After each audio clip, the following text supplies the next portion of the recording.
Private party office के बजावे। अरे 4 घंटे का सरकार पश्चिम बंगाल में किसी माँ का लाल का हिम्मत नहीं था मेरे घर का बहू बेटियों की तरफ आंख उठा के देखने का। তাই হাত ধরেছি আমরা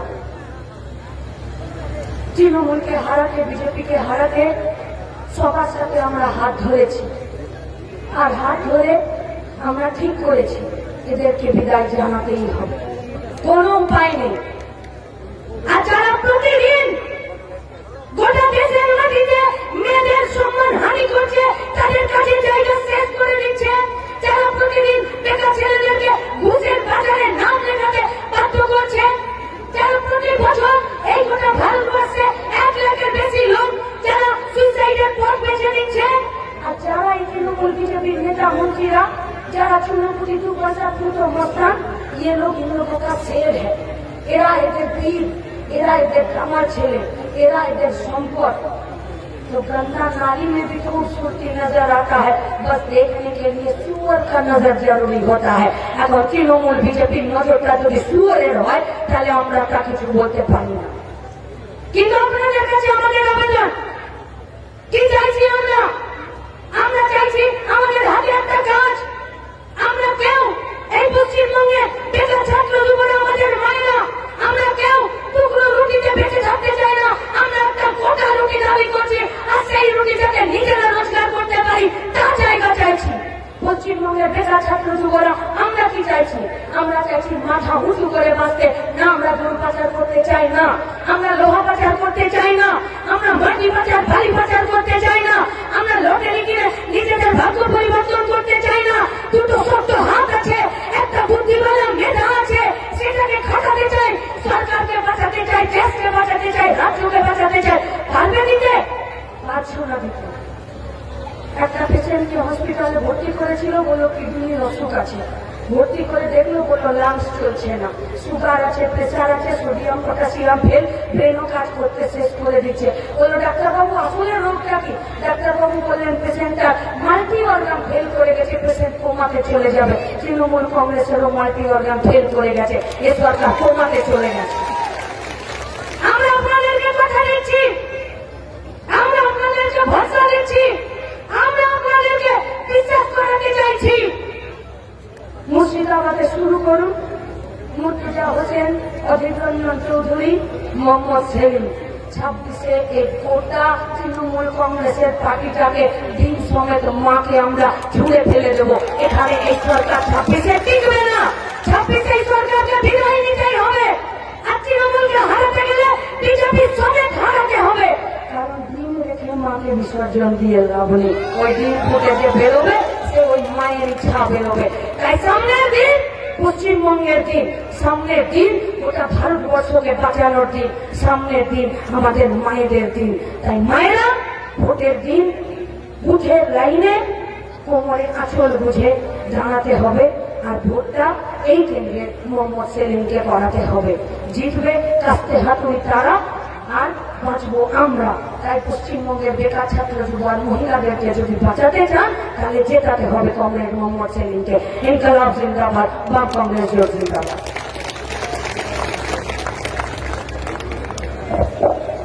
এবার কমরেড মোহাম্মদ সেলিম বক্তৃতা করবেন। তার আগে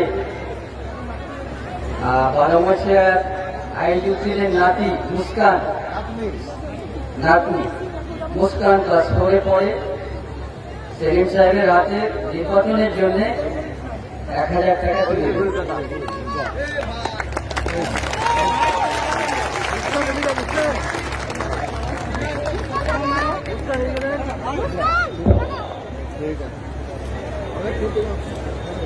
এবার কমরেড মোহাম্মদ সেলিম প্রার্থী, তিনি বক্তৃতা করবেন।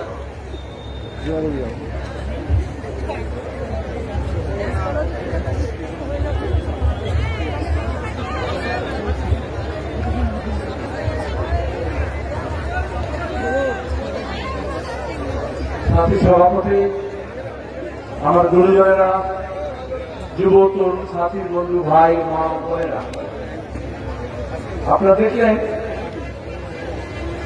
আমি উঠবার আগেই সভাপতি ঘোষণা করলেন ক্লাস 4 এর বাচ্চা মেয়ে মুস্কান বললো আমার টিফিনের খরচা বাঁচিয়ে 1000 টাকা আপনার নির্বাচনের জন্য খরচের জন্য দিলাম। মুস্কান মানে হাসি। আপনারা সবাই হাসি এবং খুশি থাকবেন, এটা নতুন অভিজ্ঞতা। আমি যখন নির্বাচনী প্রচারে যাচ্ছি, কাল ভগবান গড়ায়, আগের দিন হরিয়ার পাড়ায় তরুণ যুবক আমার মা এরকম টাকা মুড়ে, কেউ 200 টাকা, কেউ 500 টাকা, কেউ 1000 টাকা বলছে আপনি রাখুন, আপনার নির্বাচন এক খরচে লাগবে। হরিয়ার পাড়ায় একজন মহিলা দিল, তার অবস্থা দেখে বললাম আপনি কেন দিচ্ছেন? আমার পাশে যে আছে সে বলল ও বাড়িতে মুরগি পোষে, দেশি মুরগির ডিম দেশে পয়সা জমা করে দিয়ে আপনাকে নির্বাচন তহবিলে টাকা দিয়েছে।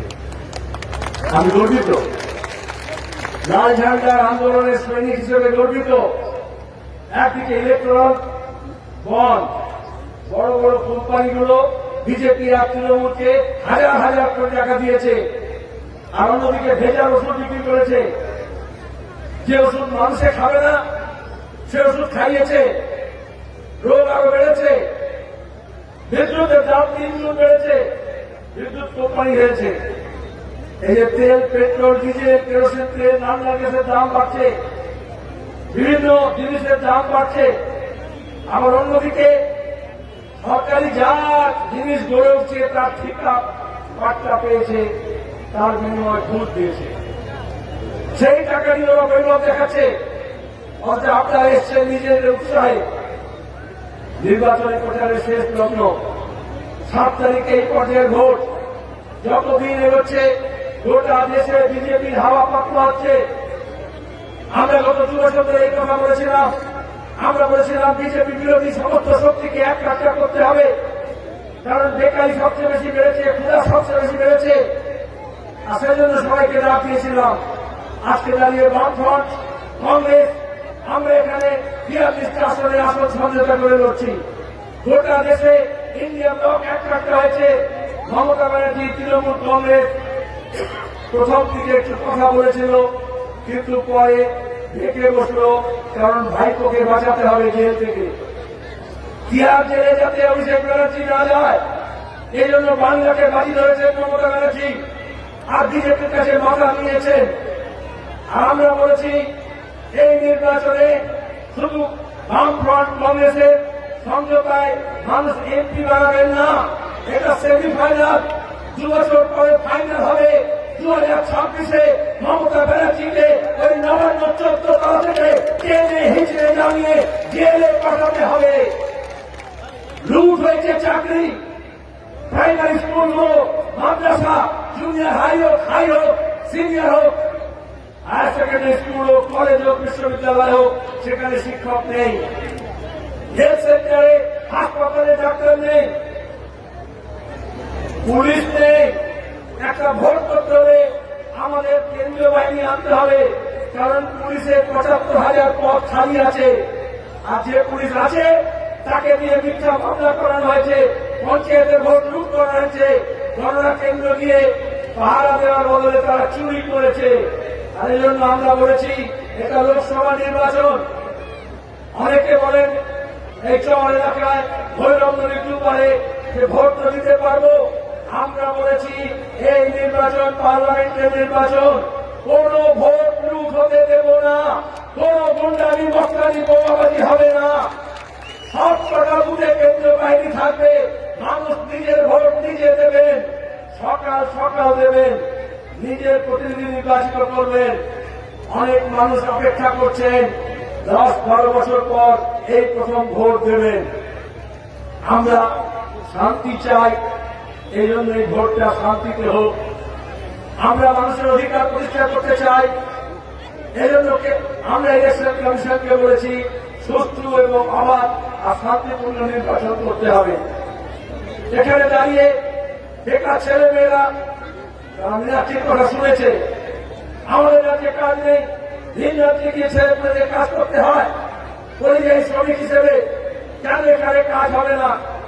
তাদের দক্ষতা, তাদের মেয়েরা তাদের বুদ্ধিকে ব্যবহার করে আমাদের এখানে কলকারখানা গড়ে তুলতে হবে। দেশ ভাগের পরে মুর্শিদাবাদ একটা কিনারায় চলে এসছে। এই জলঙ্গি, এই রানীনগর, এই সব এলাকা করিমপুর, এগুলো হচ্ছে কিনারায় পড়ে গেছে। একসময় মুর্শিদাবাদ কেন্দ্রে ছিল বাংলার, বিহার, উড়িষ্যা, এই তিনটে প্রদেশ শাসন করত মুর্শিদাবাদ, আর এখন কিনারায় পড়ে গেছে। আর এই জন্য সড়ক যোগাযোগ, রেল যোগাযোগ গড়ে ওঠেনি। আমরা বাংলাদেশের সঙ্গে ভারতের যুদ্ধ চাই না, সম্প্রীতি চাই। বাংলাদেশও তাই চায়। আমরা চাই পার্লামেন্টে সরকারের একটা ভূমিকা হবে, যেখানে দুই দেশের মধ্যে সমঝোতা হবে এবং তার ফল আমরা পাবো। আর তার জন্য আমাদের রাজশাহী আর মুর্শিদাবাদের মধ্যে রেল সেতুর যোগাযোগ বাড়িয়ে ব্যবসা বাণিজ্য বাড়াতে হবে, যাতে জানিয়ে মুর্শিদাবাদ আমার কেন্দ্রে চলে আসে। করিমপুর হয়ে কৃষ্ণনগর থেকে এই জলঙ্গি হয়ে লালবাগ পর্যন্ত রেল লাইন পাততে হবে, যাতে এখান থেকে অন্য জায়গায় গিয়ে ট্রেন না হয়। মুর্শিদাবাদ জেলায় কেন্দ্রে, লোকসভা কেন্দ্রে মাত্র 16 থেকে 18 কিলোমিটার রেল লাইন আছে। কেন সেটা হবে? আমাদের রেল লাইন চাই। এখানে যে রেলের যোগাযোগ ব্যবস্থা আছে তা গড়ে তোলা সাংসদের কাজ।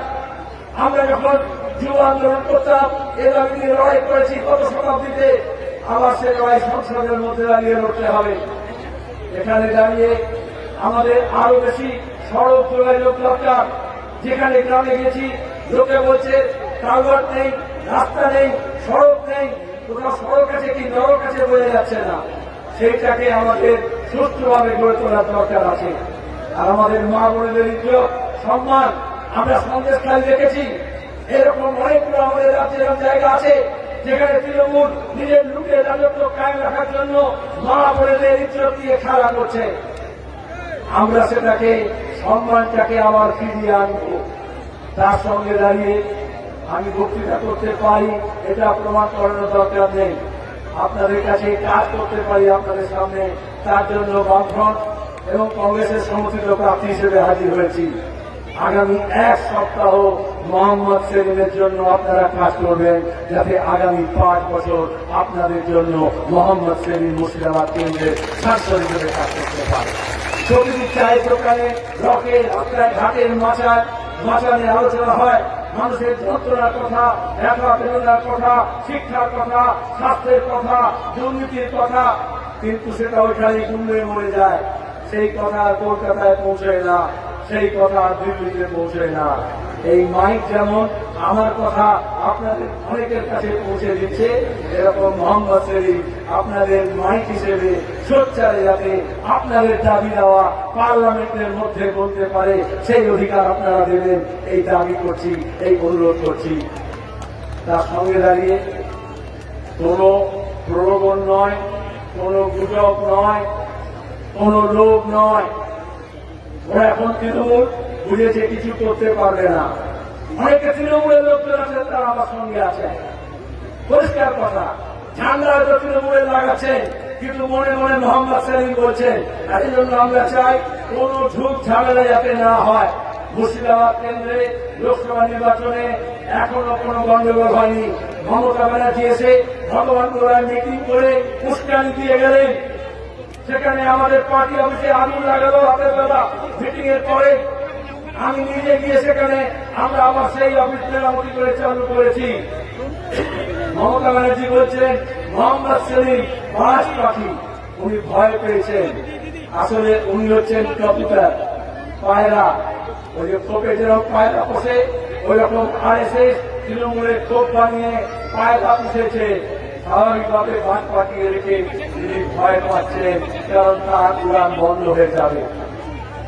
আমি আপনাদের কাছে অনুরোধ করব, আমাদের পার্টি এবং কংগ্রেস কর্মীরা একসঙ্গে আছেন, তার সঙ্গে দেখছেন আইএনএল এর ঝান্ডা লাগানো আছে, ইন্ডিয়ান ন্যাশনাল লীগ, এরকম আরো অনেক দল, অনেক সংগঠন, অনেক ব্যক্তি যারা কোন রাজনীতি করেন না, কিন্তু দেশকে নিয়ে ভাবেন, মানুষকে নিয়ে ভাবেন, জেলাকে নিয়ে ভাবেন, তারা এগিয়ে এসছেন। তাদের সকলকে জড়ো করে নিয়ে প্রত্যেকটা বুথে বাহিনী তৈরি করুন। নিজের ভোট যাতে নিজে দিতে পারেন, কোন ভোট যাতে নষ্ট না হয় সেদিকে নজর রাখবেন, কোন ভোট ভাগাভাগি যাতে না হয়। এখানে লড়াই সরাসরি। অনেকে মনে করেছিলেন তৃণমূলের চুরি আটকাতে হলে 56 ইঞ্চি ছাতি আর বিজেপিকে রাখবে। কিন্তু আমরা দেখলাম বিজেপি সরকার আসার পরে তৃণমূলের জোর জুলুম বেড়ে গেল।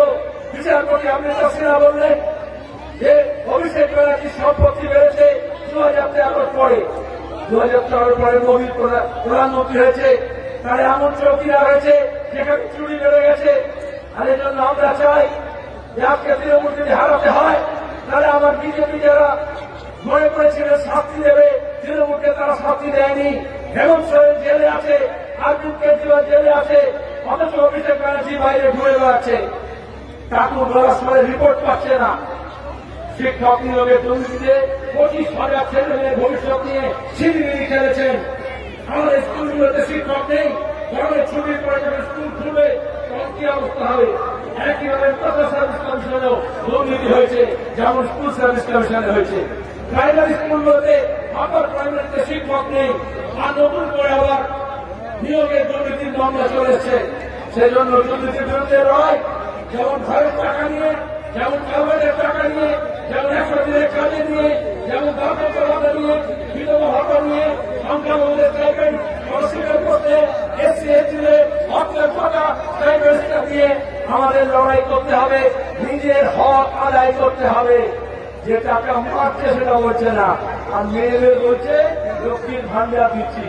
কার টাকা কাকে দিচ্ছে? তৃণমূলের বাপের টাকা।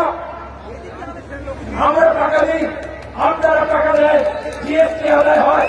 যখন যা কেনেন, যা খান, যা করেন সেই ট্যাক্স দিতে হয়। আপনার 9% মোদি নেয়, 9% দিদি নেয়। আর বলার সময় বলে আয়ুষ্মান ভারত, স্বাস্থ্যসাথী, কন্যাশ্রী এসব নাম করেন। দুভাগ করে টাকা কামাচ্ছেন আর কিছু ছিটকে করে টাকা দিচ্ছেন। আমরা বলেছি মোদী সরকারকে সরিয়ে বামফ্রন্টের সমর্থনে সর্বনিরপেক্ষ সরকার তৈরি হবে। তারা যেমন 100 দিনের আইন নিয়ে এসেছিল কাজে, আমরা তাকে 200 দিনের করব। যত মজুরি আছে তা দ্বিগুণ করব। এই লক্ষ্মী ভান্ডারের মতো স্কিম, বার্ধক্য ভাতা, অন্যান্য সমস্ত যা ভাতা আছে সেগুলোকে চুরি বন্ধ করব। চুরি বন্ধ করলে এখন যে টাকা পাচ্ছে তার দ্বিগুণ টাকা পাবে। এখন যারা পাচ্ছে না, বারবার দুয়ারে সরকারে গিয়ে দরখাস্ত দিচ্ছে কিন্তু নাম তুলতে পারছে না, তাদেরকে কারো দুয়ারে যেতে হবে না। তাদের ভাতা, তাদের হক তারা পাবে, তার ব্যবস্থা আমরা করব। আপনাদের কাছে অনুরোধ, আগামী কয়েকদিন আপনারা প্রত্যেকজন 10 জনকে বলবেন 10 টাকা দেবেন। আর 10 লোকে যদি 10 জন করে তাহলে 100 জন হয়। এবং এই 7 দিনে আমাদের কথা ছড়িয়ে যাবে। সবাই বলছে গোটা রাজ্য মুর্শিদাবাদে নতুন রাজনীতিক আবহাওয়া তৈরি হয়েছে। এই মুর্শিদাবাদ বাংলার রাজনীতির ভবিষ্যৎ ঠিক করবে। এই মুর্শিদাবাদ তার ঐতিহ্য ফিরে পাবে, তার সংস্কৃতির ঐতিহ্য ফিরে পাবে, তার সংস্কৃতি ফিরে পাবে। আর লুটেরাদের রাজত্ব শেষ করে দিয়ে বাংলায় নতুন অবস্থা তৈরি করবে, তার শপথ আমরা নিচ্ছি। যারা বহরমপুরে অধিবাবুকে ভোট দেবেন, জঙ্গিপুরে কালকে লালগোলায় মিটিং করলাম আমরা, অধিবাবু ছিলেন ওখানে, বকুলের পক্ষে বিশাল সমাবেশ হলো। ভগবান গোলায় 2 ঘন্টা পরে মিটিং করলাম, সেখানেও দেখছেন খবরের কাগজগুলো বলছে ভিড় উপচে পড়ছে। আর আজকে এখানে এমন অবস্থা হলো আমার গাড়িও মিটিং এ ঢুকতে পারছিল না।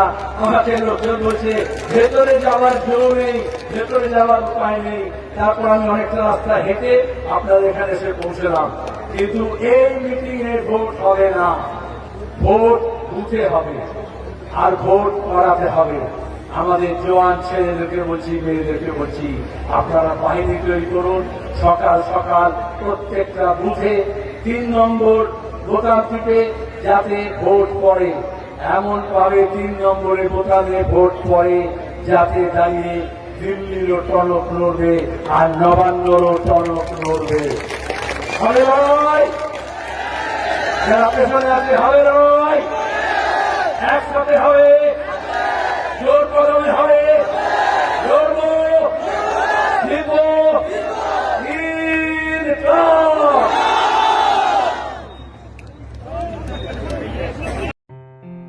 আসন্ন লোকসভা নির্বাচনে রাজ্যের প্রতিটি প্রান্তে বামফ্রন্ট প্রার্থীদের জয়ী করুন।